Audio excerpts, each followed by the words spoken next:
Imagine you've sold your farm, closed your business, put on your best clothes, and walked out into the open field with your neighbors.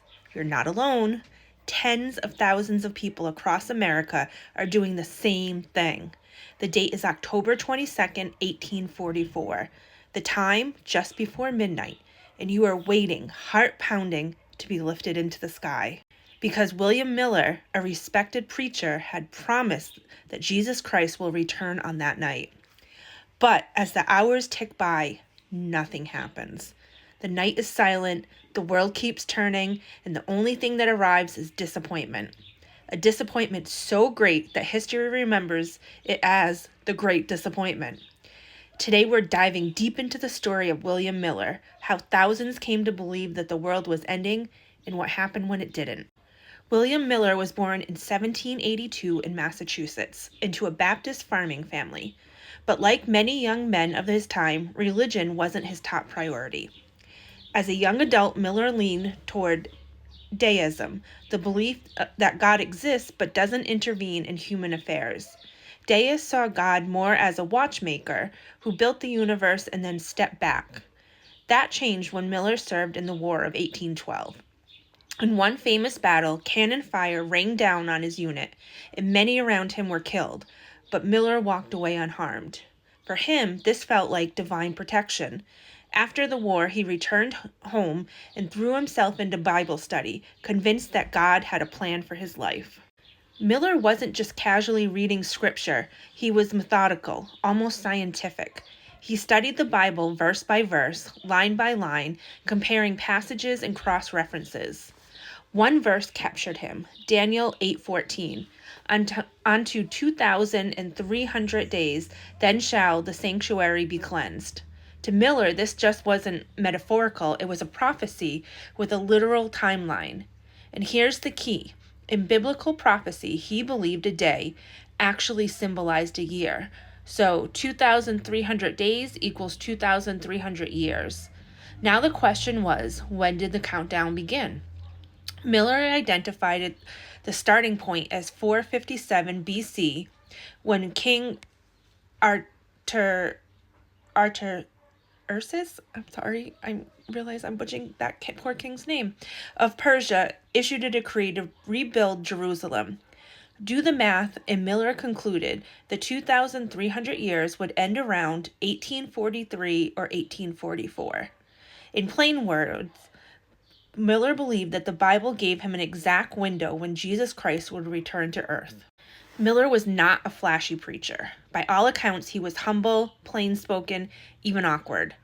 But his message, that the second coming of Christ was imminent and mathematically certain, spread like wildfire. At first, he shared his findings locally in New York and New England, but soon he was traveling, holding revival meetings and publishing pamphlets. Newspapers picked up his story. By the early 1840s, Miller's following had grown into the Millerite movement. Tens of thousands of people across the United States, from farmers to professionals, rich and poor alike. Imagine being in that moment. The country was still young, industrialization was unsettling traditional life. There were religious revivals sweeping across America. People were hungry for certainty, and Miller offered it. At first, he was cautious. He said Christ would return sometime between March 1843 and March 1844. But as the year wore on, followers wanted specifics. Other leaders in the movement, like Samuel S. Snow, got bolder.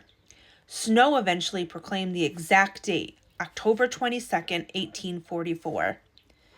The excitement was electric. Millerites quit jobs, sold possessions, gave away farms.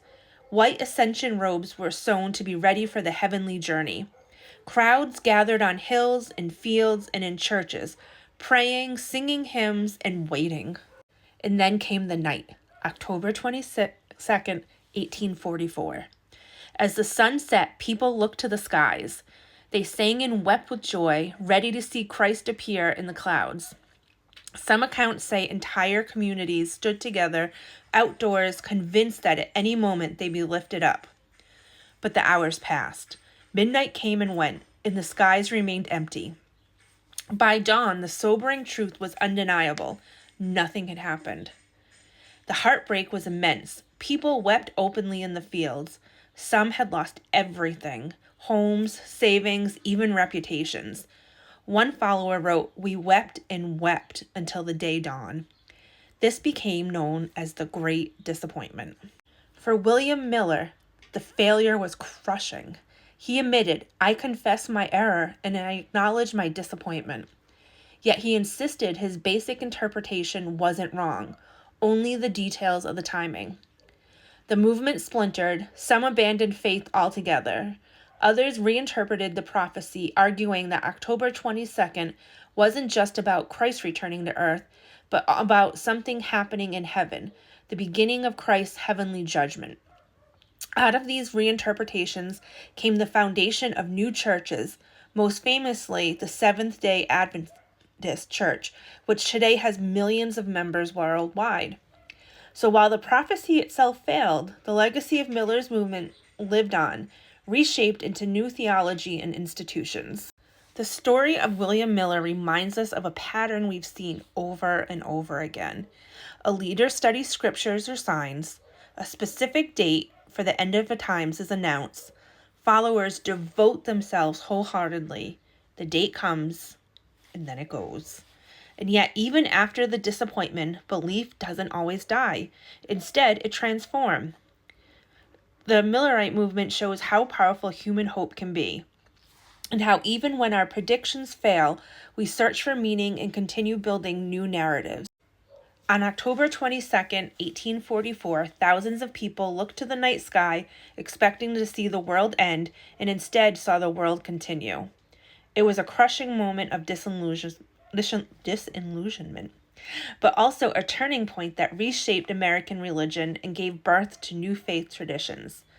So the Great Disappointment wasn't really the end, it was the beginning of something else.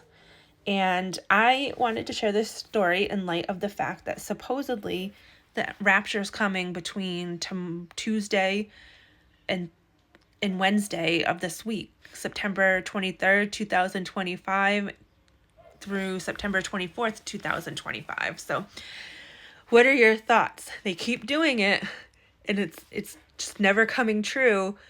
What do you think about it? All right, let me know in the comments.